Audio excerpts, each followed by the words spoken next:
Qué bueno que están conectados de nueva cuenta a este otro podcast que les traigo con mucho gusto. En esta ocasión vamos a hablar sobre un tema, la verdad se me hace muy importante e interesante que el auditorio lo conozca, sepa interpretarlo, conocerlo, porque tiene que ver con esta situación de las clases virtuales, el impacto psicológico que está causando sobre las personas que están involucradas en esta situación. Y para ello tenemos en la línea telefónica, tenemos a una especialista en niños y adolescentes psicoterapeuta. Ella es Jacqueline Gil. Ella es especialista por el Instituto Humanista en Psicoterapia Gestalt. Jack, ¿cómo estás? Hola Alex, muchas gracias por la invitación. Para mí es un honor compartir contigo este auditorio. Este tema que efectivamente es muy importante porque ha cambiado de repente la vida de muchas familias, ¿no? También de los profesores, y bueno, ha sido todo un tema y que es muy importante tomarlo en cuenta porque ha traído bastantes repercusiones psicológicas. Entonces, te agradezco mucho este espacio para poder hablar un poquito sobre esto, ¿no? Sí, claro, mira, de antemano yo agradezco tu participación y para el auditorio, para que también, como al inicio lo estaba comentando, necesitamos darle lectura e interpretación a la situación con la finalidad de que las personas que se encuentran involucradas en esto de las clases virtuales, tanto padres como estudiantes, como maestros y los que tú consideres también, pues conozcan y les sepamos dar lectura. Y entonces nos gustaría, en lo personal me gustaría escuchar tu punto de vista, tu opinión como especialista y como psicóloga en esta situación que de alguna forma está impactando y que por otro lado muchos, yo creo que de los que están involucrados en el tema no se han dado cuenta de qué manera los está afectando psicológicamente, no lo han sabido bajar, no lo saben interpretar y entonces a veces vienen muchos conflictos entre familia, profesores, entre los círculos, entre la sociedad, porque de alguna manera está afectando esto. Me gustaría conocer y para el auditorio, ¿cuál es la lectura que tú tienes sobre esta situación? Sí, pues mira, o sea, cuando empezó la pandemia no teníamos, para empezar no teníamos idea de la magnitud de este asunto. Pensamos que iba a ser como en la influenza. Algo pasajero, ¿no? Ajá, que iba a ser como muy rápido, como en la influenza, que iba a ser como un mes y medio de resguardo, pero nos damos cuenta que no, que esto no tiene para cuándo. Y nos agarra de golpe, nos llega de golpe el cierre de escuelas. Cuando ya llevamos un 75% de avance en el ciclo escolar. Entonces, más de 30 millones de estudiantes entre preescolar y bachillerato dejan de ir a la escuela. Y esto trae un impacto muy importante porque para empezar, desafortunadamente, nuestro país no estaba preparado para esto. Porque el 44.3% de la población no cuenta con una computadora. Entonces, desde ahí empezamos a tener repercusiones psicológicas. Para empezar, bueno, ¿por qué cierran la escuela? ¿Es tan grave? Empieza la incertidumbre, la angustia, el miedo, ¿qué va a pasar? Y bueno, empezamos con esa desventaja de no contar con los equipos para poder darle continuidad al estudio. Si a esto le sumamos que los docentes desconocen las plataformas digitales, un 60% de los profesores no tenían idea de cómo dar una clase en línea. Porque, seamos honestos, los profesores están formados para dar clases cara a cara. No tenían como una preparación para dar clases virtuales, ¿no? Y desde ahí empezamos con el problema, ¿cierto? Mira, déjame hacerte ahí un paréntesis y lo que comentas con respecto a los profesores, inclusive tenemos el ejemplo en las redes sociales yo recuerdo 2 profesores, uno de ellos que inclusive hasta se pone a llorar porque se encuentra tan desesperado que no sabe y entonces los alumnos lo están tratando de guiar para la plataforma, para que diga sobre la plataforma de Zoom, que es la que está ahorita, de alguna forma se están apoyando, y ese es, como comentas, uno de los claros ejemplos. Es un profesor ya de edad avanzada, cual, como bien lo comentas, no tiene o no están capacitados para este tipo de situaciones. Y ahí tenemos uno de los claros ejemplos, ¿no? Es muy frustrante, desesperante para ellos. Por supuesto, sí. Entonces, por eso te digo que desde el principio empezamos con las repercusiones psicológicas. Porque sí, es un reto enorme el que también viven los profesores. Y bueno, con todo esto comienza la deserción escolar. Y bueno, te voy a contar un poquito de las cifras que encontré. La deserción en el nivel básico, que es de preescolar a secundaria, 525.330 alumnos dejaron la escuela. Wow. El 8% de los universitarios también desertaron, y son 305.089 estudiantes aproximadamente. Pero el grupo más grave, por así decirlo, son los estudiantes que transitan de secundaria al bachillerato, que son 800.000 estudiantes. Entonces, eso en el futuro va a tener repercusiones tremendas, porque si de por sí tenemos una matrícula pequeña contra toda la demanda de estudiantes que quieren ingresar a nivel medio superior y superior, entonces al haber este rezago de estudiantes que ya no cursaron este ciclo, pues va a tener otro tipo de repercusión. Entonces, bueno, estamos hablando de cantidades importantes que dejaron la escuela.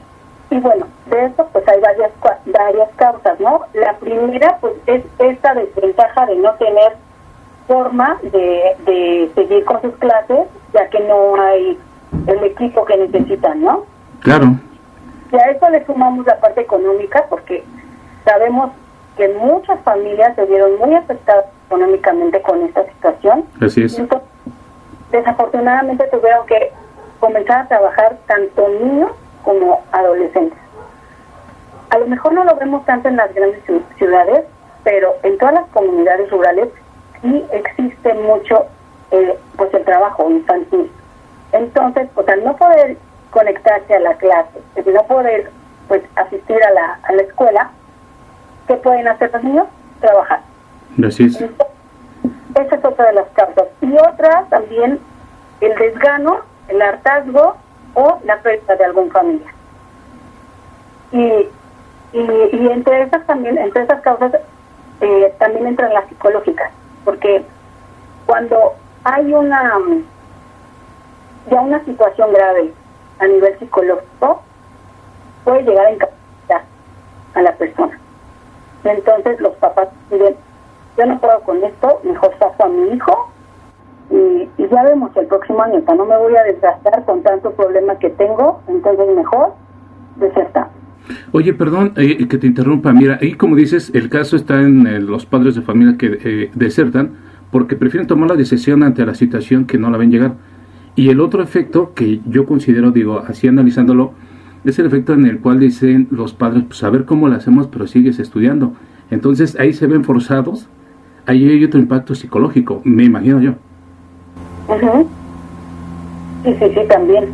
Y sobre todo, como comentas, las comunidades más desfavorecidas son las primeras que lo resintieron, que tuvieron que, porque no tienen los recursos, muchas familias ni siquiera tienen internet. Entonces, como comentas, fueron los primeros que tuvieron que desertar, y el impacto psicológico y el impacto socioeconómico, el impacto sociocultural que va a afectar a lo que sea pues a México. Uh-huh, exacto. Sí, la verdad es que con este asunto se han descubierto un montón de carencias que tenemos y pues la situación de no estar separados de ninguna manera. Y pues hay efectos. El confinamiento está causando efectos y ahorita nos vamos a enfocar en esta parte de la escuela, y hay 3 grupos importantes que son los afectados, ¿no? Por un lado los estudiantes, por otro los padres y el otro son los maestros. Las repercusiones, sobre todo las psicológicas, en los 3 grupos tienen una característica colectiva, que son extrañar a sus compañeros, extrañar el aula, extrañar las rutinas, O sea, eso se presenta en los 3 grupos, por así decirlo, de manera general. Ok, sí. Los padres, pues bueno, algunos tienen la fortuna de poder trabajar en casa y bueno, de repente están ahí con los niños, pero extrañan el poder llevar a sus hijos a la escuela y poder trabajar y poder hacer sus rutinas y poder hacer sus cosas normales. Ahorita toca estar, sobre todo con los más pequeños, que son los que requieren que estés ahí a un lado. Y bueno, los papás reportan que están teniendo conflicto con sus niños. Entonces están lastimando el vínculo de padre-hijo, madre-hijo, porque empiezan a gritarles, ¿no? Sí, sí. No, pon atención, escucha a la maestra, y entonces se dan cuenta que empiezan a raspar la relación, ¿no? Y ya cuando me doy cuenta, ya le grité, ya lo amenacé, o ya lo castigué. Y entonces mi hijo empieza a llorar, se frustra, de todos modos no entiende lo que le está diciendo la Miss, y entonces es un estrés tremendo, tanto para el niño, o sea, ya empiezan a conocer los niños el estrés, y eso es muy... Es muy delicado, ¿no? ¿Sí? Que a esa edad te empiecen a conocerlo. Exacto. Entonces, por ese lado, los papás están padeciendo esto. Ahora, hay papás que no tienen la oportunidad de quedarse en casa, que tienen que salir a trabajar, y bueno, les toca a los abuelitos. Los abuelitos puede que tengan a lo mejor un poco más de paciencia, pero no tienen el conocimiento. Entonces, están sufriendo con cómo lo conecto, cómo le pongo el audio, cómo le pongo el video. Entonces, los abuelitos también están aprendiendo, están teniendo este reto tan grande de acompañar a sus hijos en esta aventura, ¿no? Que es la clase virtual. Sí. Y por otro lado, los maestros, de repente, pues tienen que lograr captar la atención de sus alumnos, inventarse cosas. O sea, yo de verdad, mis respetos a los maestros que están poniendo todo su empeño en disfrazarse, en hacer obras, en hacer canciones para que los niños aprendan. Y también los maestros que están en secundaria es un gran reto, porque captar la atención de un adolescente también es un trabajo duro. Sí, porque son muy inquietos, ¿no? Esa es una edad en la cual son hiperactivos. Ajá, o sea, están muy dispersos y no logran captar. Entonces, es el estrés también de los niños de querer abarcar todo el programa escolar y pues bueno, o sea, estos 3 grupos están sufriendo de mucho estrés. Y bueno, ahora vamos a ver ya más a fondo las repercusiones psicológicas. Ok. Si empecemos por darnos cuenta que los seres humanos somos seres relacionales. Es de suma importancia tener contacto con los demás. Entonces, están aumentando los casos de depresión, de distimia, de ansiedad, porque falta ese contacto. El contacto nos ayuda a tener serotonina. Okay. Y la serotonina es un neurotransmisor que regula varias cosas, ¿no? Entre ellas el apetito, la temperatura, la actividad motora, pero aquí lo que nos importa es que también controla las emociones y el estado de ánimo. Entonces es conocido también como la hormona de la felicidad. Entonces, cuando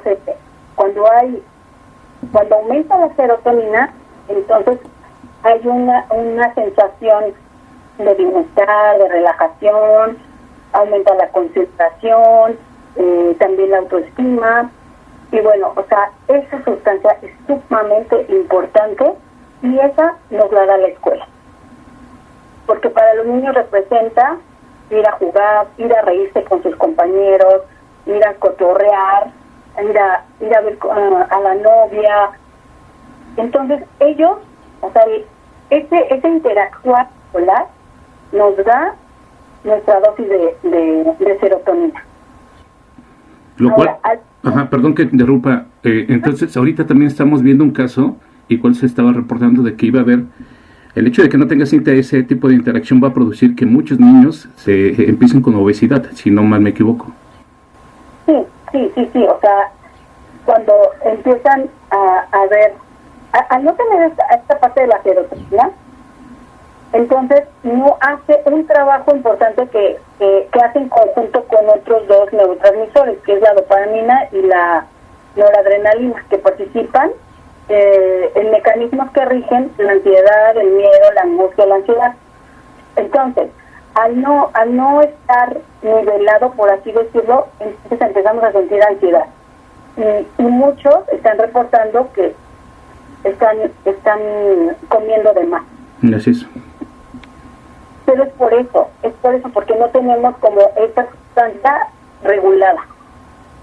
Ajá, o sea, fíjate cómo algo que pudiera ser tan simple como el ir a la escuela nos puede tener nivelados en otras áreas. Claro. Pienso que es súper importante esto. Uh-huh. Y bueno, entonces, esos tres grupos se caracterizan por esa falta de contacto, ese extrañar esa rutina de ir a la escuela. Pero ya más específicamente, encontramos casos de estrés, de confusión, soledad, enojo, encontramos irritabilidad, desgano, también la incertidumbre. No sabemos cuándo va a terminar esto. Entonces, la incertidumbre significa no tener la certeza de algo. Y el no tener la certeza puede causar miedo, puede causar ansiedad. Depresión, ¿no? También puede. Depresión, la ansiedad en su peor versión, que son los ataques de pánico. Distimia, que es lo que conocemos normalmente como depresión, porque digamos que tiene características muy similares de depresión, pero no es tan severa. Ya hablar de una depresión mayor ya necesita incluso medicación. Entonces ya puede capacitar a una persona una depresión. Entonces, más bien hay más casos de distimia, ¿sí? Que es como una depresión más chiquita, por así decirlo. Entonces están aumentando los casos. Y todo esto es por no tener contacto. De hecho, han habido estudios de bebés que solo se le satisfacen las necesidades básicas, pero si no tienen contacto con ese bebé, el bebé muere.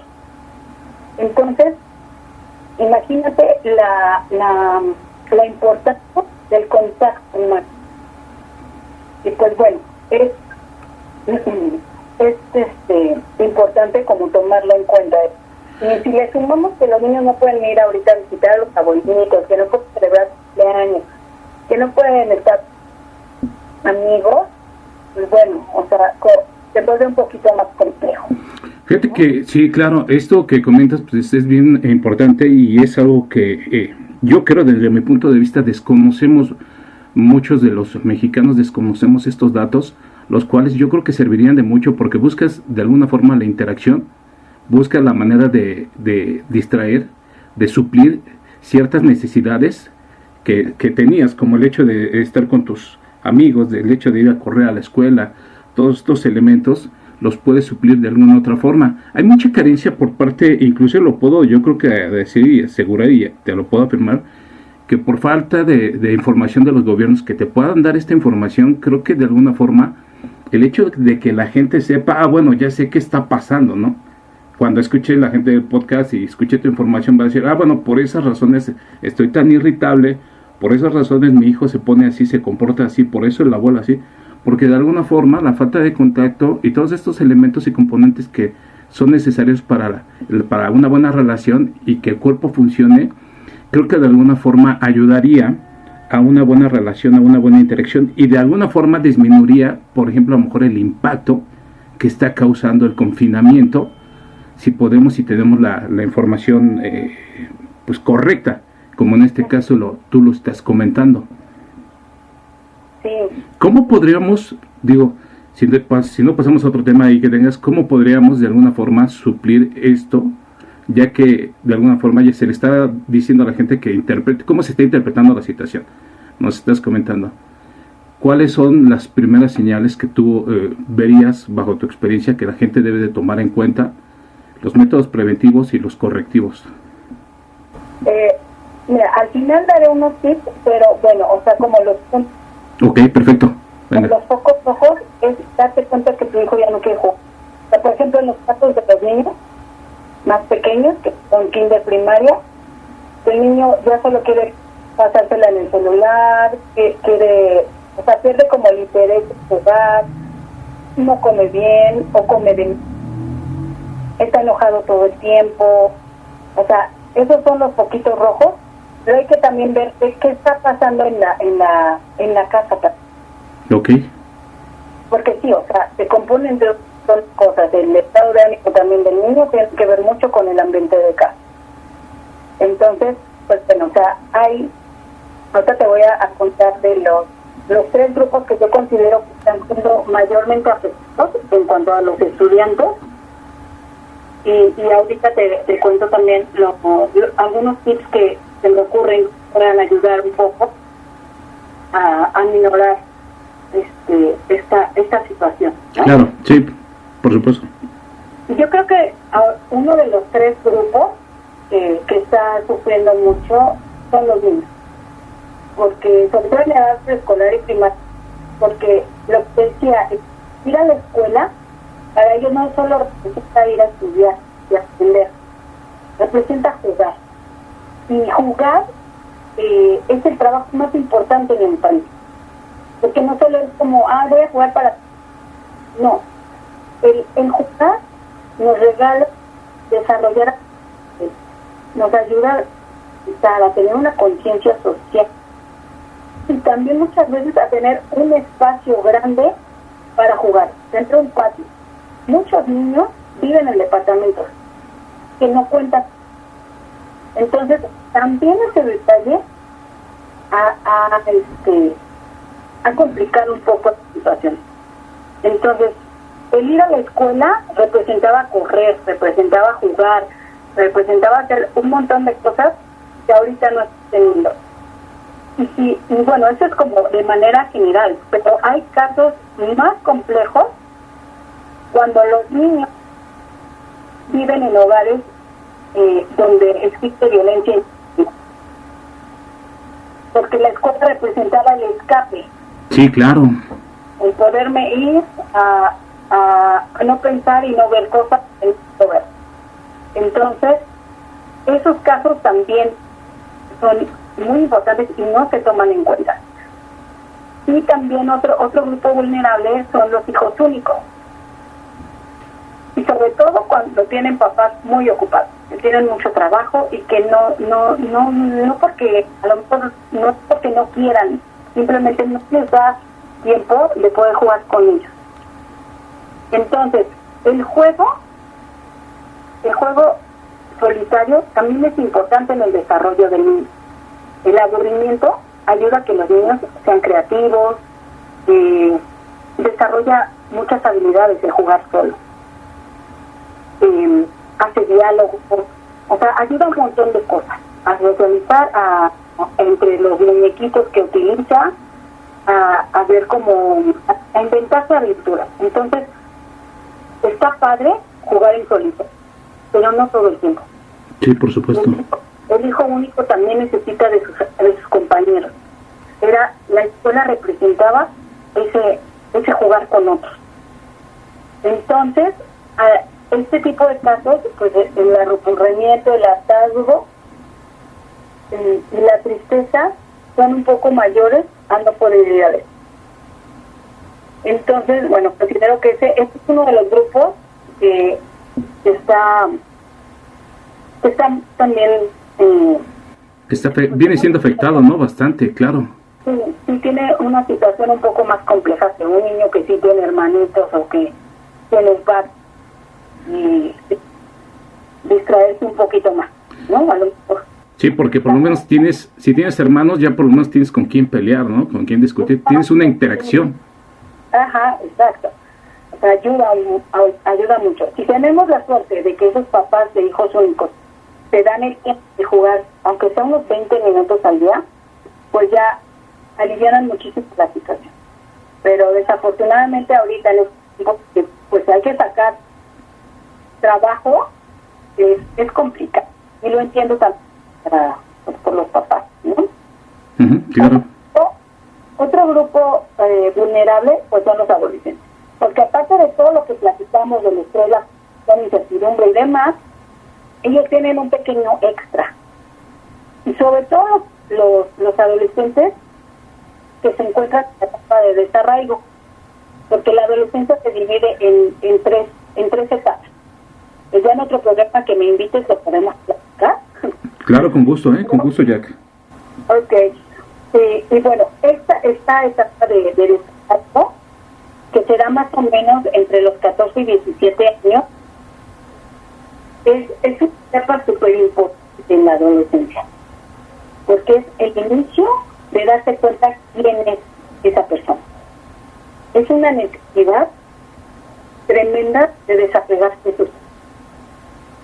Necesitan diferenciarse. Es la etapa cuando se cuestionan todo lo que les dijeron sus papás.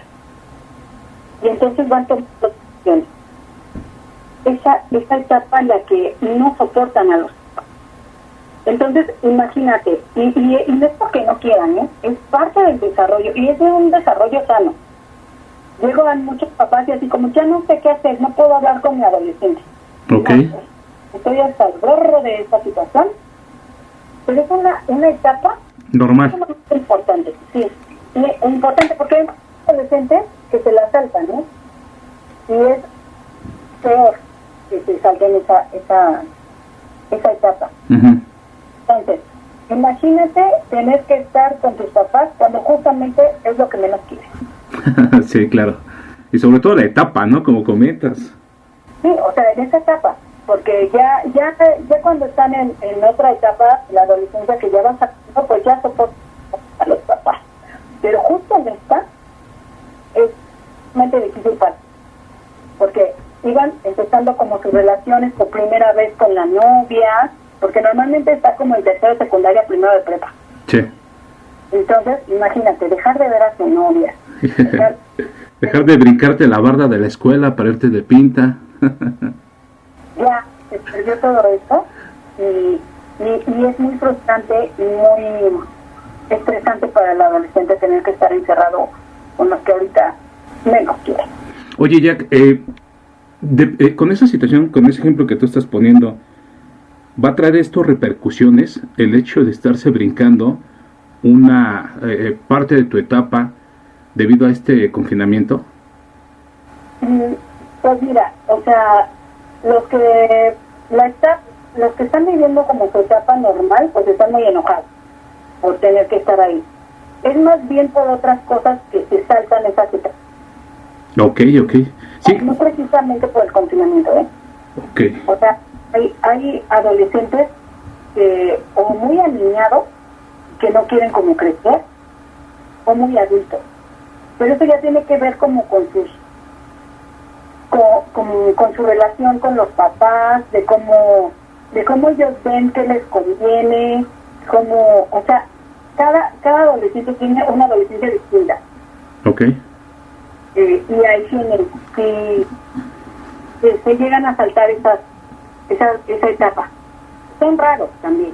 Casi todos pasamos como por esa rebeldía que es tan importante en esa etapa de desarrollo.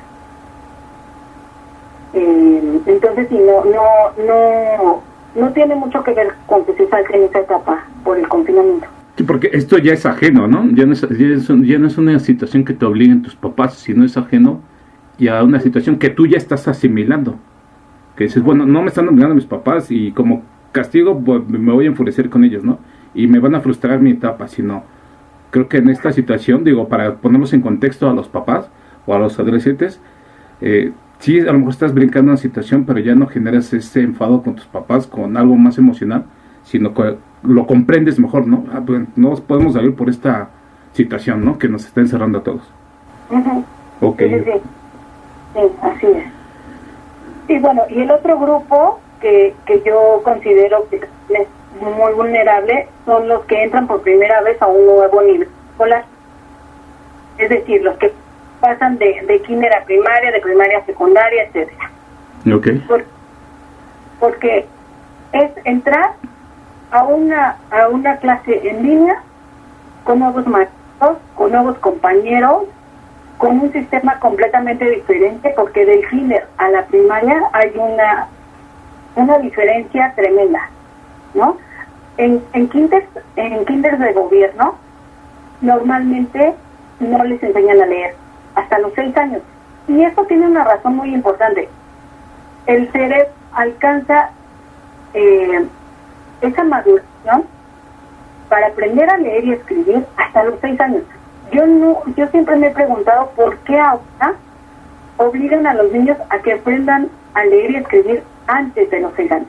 O sea, en kinders particulares ya salen leyendo. Y es como atropellar un poquito el desarrollo. Fíjate que yo lo considero, sí he notado eso en algunas escuelas. Creo que tiene que ver más con una cuestión más de marketing, de mercadotecnia, el hecho de que yo aquí, tu hijo va, antes de que entre a la primaria ya va a estar más picudo, ¿no? Ya va a saber leer, sin darse cuenta, y a lo mejor los padres lo ven desde el lado de que quieren lo mejor para sus hijos, y está bien, pero no lo están viendo desde el lado psicológico, que de alguna forma estás forzando una etapa que no debes de hacerlo. Sí, no se debería atropellar el desarrollo, pero bueno, finalmente así está la situación, y no era a veces el desventaja, ¿no? Sí. Ni modo, ni modo que le digas, no, tú no aprendas a leer. Así está tocando, pero yo sí considero que se atropella de alguna manera el desarrollo. Entonces, a los niños de un kinder de gobierno normalmente sale sin saber leer y escribir, y entonces ahorita por la cuestión económica muchos papás decidieron sacar a sus hijos de escuelas particulares y meterlos a la de gobierno, ¿no? Sí. Entonces ahí el maestro se enfrenta con una situación de desventaja de alguna manera. Hay niños que están en un nivel, hay niños que están en otro nivel, y no es que esté mal, simplemente no se le enseñaron las cosas en ese ciclo. Entonces los maestros tienen que trabajar doble porque tienen que hacer direcciones de grupos. Y entonces trabajo con estos de tal a tal hora o tal día, trabajo con este grupo de niños que ya leen, o con este grupo de niños que todavía no. Entonces, pues bueno, para el niño genera estrés. No sé, la maestra le está preguntando cosas que no entiendo, ¿no? Sí, claro. Los que entran a secundaria, pues igual, no conocen a sus compañeros, o algunos sí puede que coincidan. Pero ahora ya son 12 materias, o no sé cuántas lleven. En mis tiempos eran 12 materias para secundaria, y pues bueno, o sea, como que se duplican las materias. Entonces, eso también genera estrés en los chicos. El cambio es como doble. No solamente cambio a clases virtuales, sino que también cambia la modalidad, las materias, los maestros y compañeros. Entonces, yo creo que esos son los 3 grupos que está teniendo mayores repercusiones, psicológicamente hablando. Y pues bueno, para eso traje algunos tips que espero que les puedan ayudar para sobrellevar un poco mejor la situación. Y pues bueno, el punto o el tip que yo considero más importante para los 3 grupos que mencionaba al inicio, estudiantes, maestros y papás, es estar muy conscientes, pero de verdad conscientes, de que es un ciclo escolar extraordinario y que las expectativas de aprendizaje deben ser reales y pues ser menores a comparación de un ciclo normal. Ok, permíteme que interrumpirte en este punto. Creo que es bien importante la connotación que voy a hacer, que en este caso lo que estás interpretando, creo es lo pongo así: no forzar a los hijos a que saquen buenas calificaciones en esta etapa, no obligarlos a una situación de confinamiento dentro de la cual tienen que sacar 10. ¿Por qué sacaste 10? No, o sea, podría ser desde ahí también ese punto de vista, bajarlo así. ¿Para qué digo? Ponérselo así porque van a querer que, ¿por qué no sacaste 10, no? Así, pues, oye, güey, pues no manches. O sea, si ves que apenas está viviendo una etapa y está bajo mucho estrés, bajo una situación que está tratando de que su cerebro lo está interpretando, pues creo que como dice, la expectativa de calificaciones, de aprendizaje, debe ser, que sería menor a la media, ¿no? Podría ser. Pues sí, por lo menos menor a lo que se está acostumbrado. Es muy, sería muy ambicioso el querer lograrlo. Ojalá que algunos maestros lo logren, pero de mucho estrés. Uh-huh. Entonces, si los alumnos se relajan sabiendo de que pues no tengo que sacar 10, los papás a no exigirles tanto y los maestros a también no aferrarse a que tengo que cumplir con este programa de estudio, va a ayudar a bajar el estrés en los 3 grupos. Y eso sería buenísimo.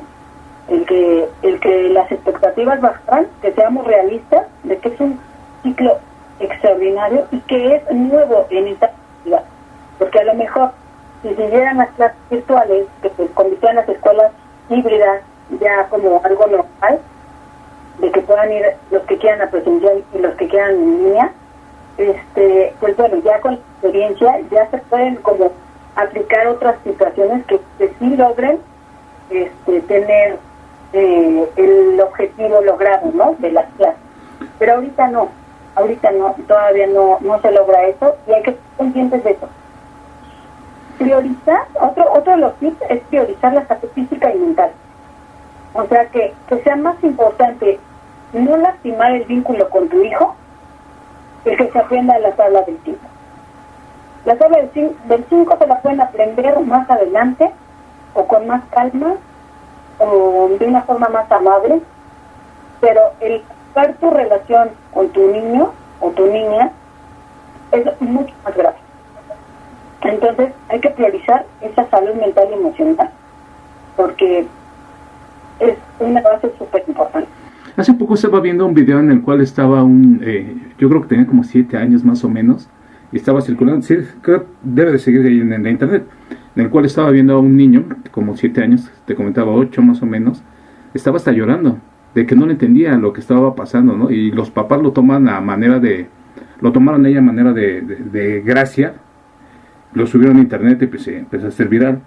Pero ahí está uno de los ejemplos, ¿no? Y la mamá lo estaba presionando, ¿no? Pero que ahí está, entienden, pero y el niño llore y llore, ¿no? Con lágrimas, dice, es que no lo entiendo, me están dejando mucha tarea, no comprendo que digo, el cerebro no alcanza a dimensionar la situación, considero así, por lo cual, pues, digo, ahí está el ejemplo, ¿no? Y como tantos que siguen circulando, que los padres lo ven de una manera muy graciosa, que lo comparten, ahí está, pero sí creo que el punto, como tú decías, no presionar a los hijos de esa manera por la situación que algunos lo asimilan más rápido que otros niños.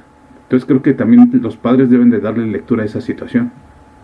Sí, exacto, es súper importante tomarlo en cuenta y pues si no, cuidar no, es de suma importancia. Y también otro de los tips que considero súper importantes es que es verlo como una oportunidad, sobre todo para los papás, que puedan descubrir e identificar las cualidades de sus hijos.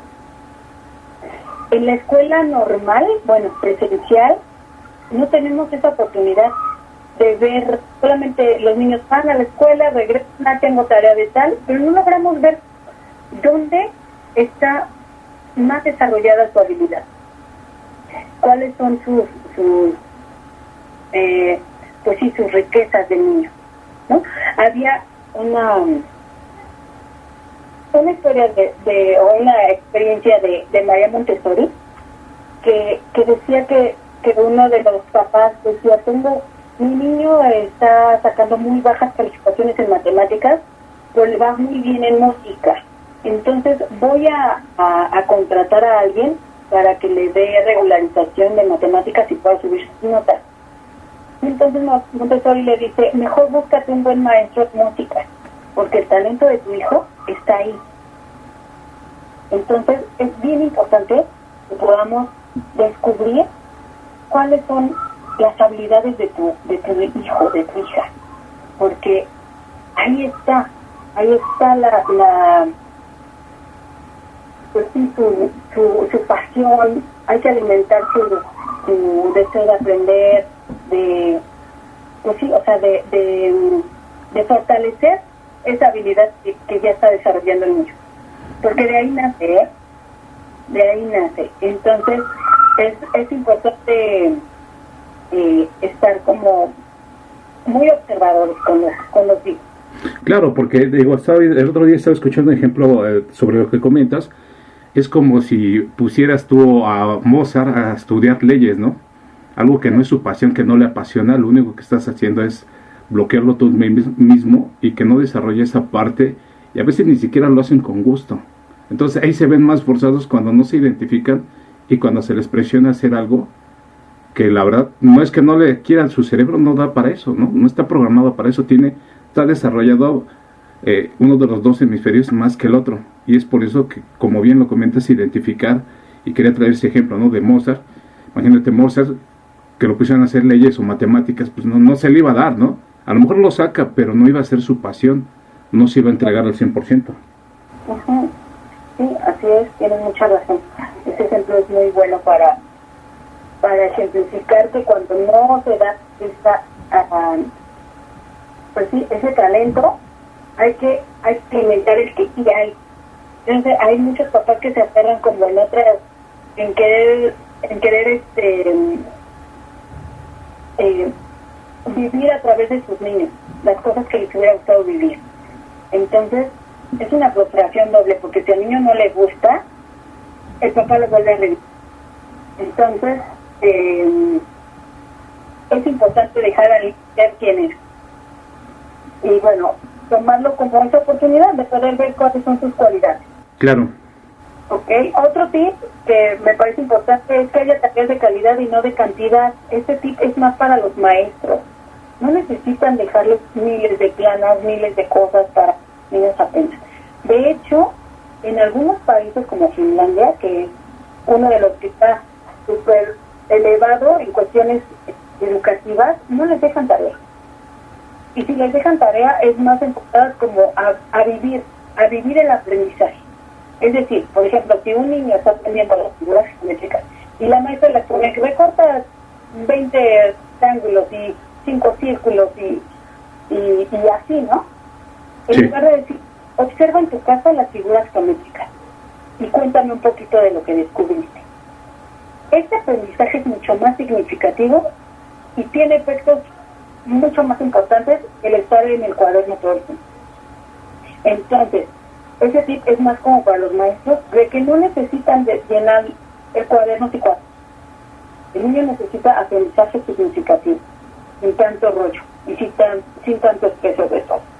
Tanto para los papás como para los niños es un estrés tener que estar ahí 2 o 3 horas haciendo más tarea y aparte lo de la escuela. Sí, hay padres de familia, ¿no?, que están ahí en la noche terminando la tarea de los niños y se genera doble estrés. Dices, tengo estrés del trabajo y ahora el estrés aquí de la casa y el estrés de haciendo la tarea. Así es, y muchos papás terminan haciéndola por los niños, ¿no? Sí. No los tienen ahí haciéndola. No, yo ya lo recuerdo ya. Entonces, peor la situación. Entonces, pues bueno, esa es una sugerencia. Otro tip es establecer horarios.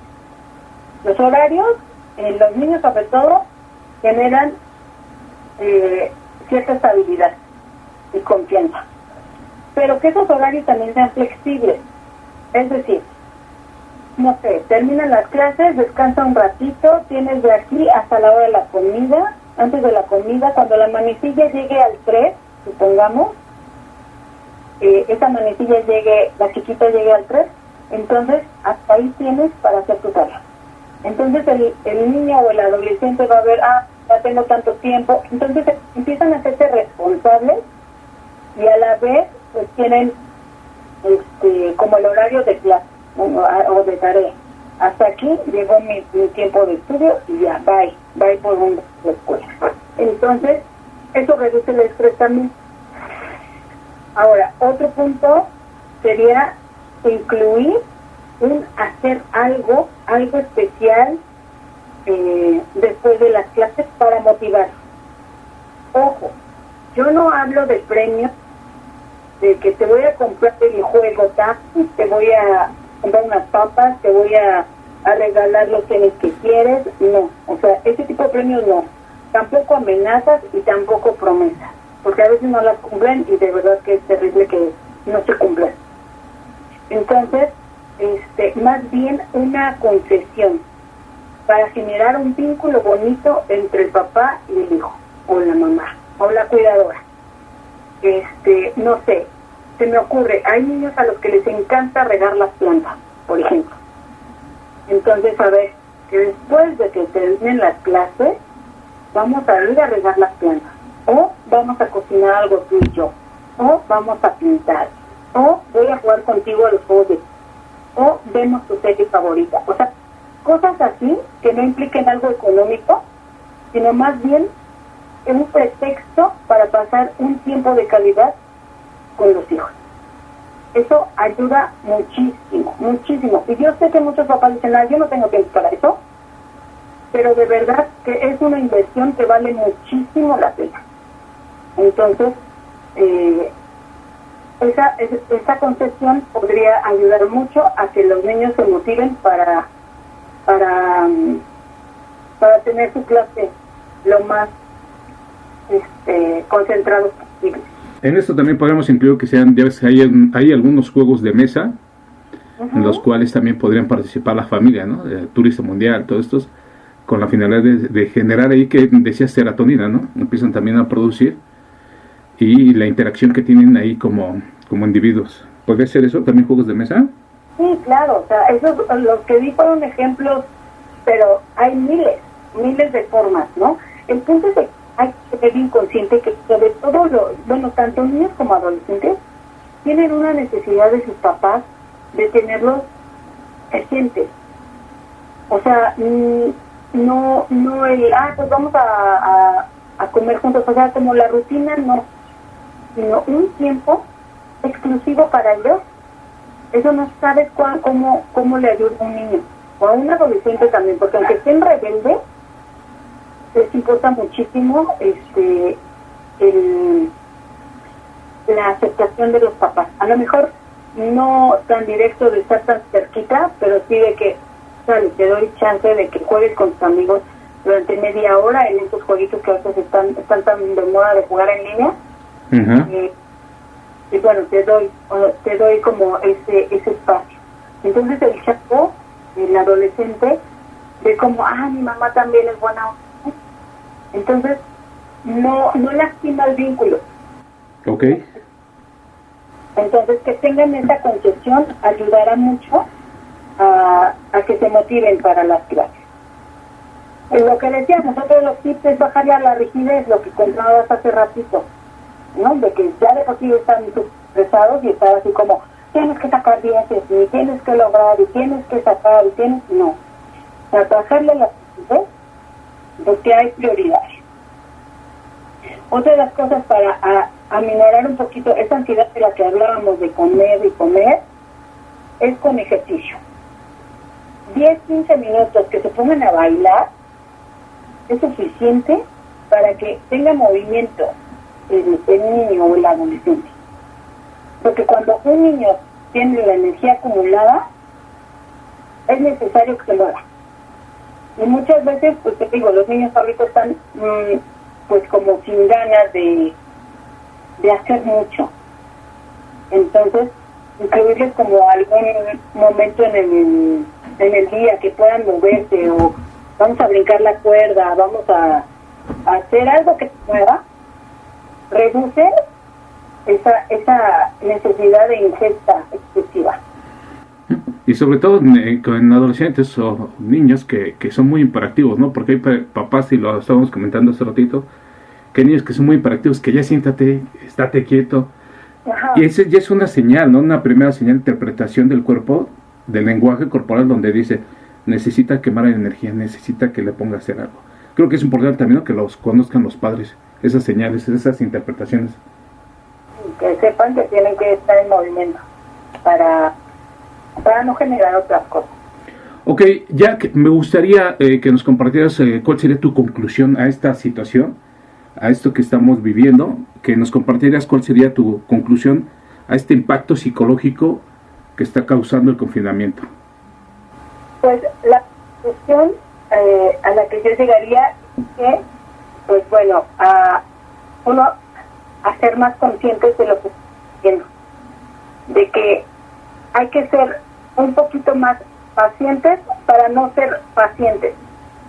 No sé si me expliqué. Tenemos que ser más pacientes, de no salir, de no desesperarnos por estar afuera, de no estar como en la vida que teníamos antes de la pandemia, para no ser pacientes en un hospital. Entonces, saber y tener consciente de que esto es temporal, que no va a estar por siempre aquí, y que los que tenemos la fortuna de estar sanos, de tomar clases, aunque sea de esta manera, pero que es mucho más seguro que el exponernos a ir a una escuela. Entonces, al estar conscientes de eso, todo puede ser más verdadero. Y creo que esto es importante también. Sabemos que ha tenido las cuestiones psicológicas, físicas y económicas, pero que es un momento extraordinario que tenemos que considerar contras también para que sea más llevadero. Creo que eso es lo que pondría como conclusiones, ¿no? En esta situación este impacto que estamos viviendo. Así es. Ok, pues bueno, Jack, muchísimas gracias por esta importante aportación que haces a la sociedad, porque como te lo comentaba, creo que es bien importante que bajo esta situación que estamos viviendo, estar informando a la gente de cómo sobrellevar esta situación, que no es nada fácil, es algo nuevo y que muchos lo estamos padeciendo, algunos más, algunos menos, pero creo que es importante. Yo te agradezco de verdad, Gil Mesa, que ella es especialista en niños y adolescentes, psicoterapeuta gestal por el Instituto Humanista en Psicoterapia Gestal. Muchísimas gracias, Jack.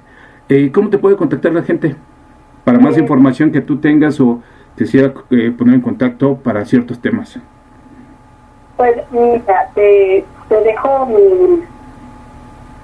tengo una página en Instagram que se llama PSIC, así como de psicólogo, Y, G de gato, M.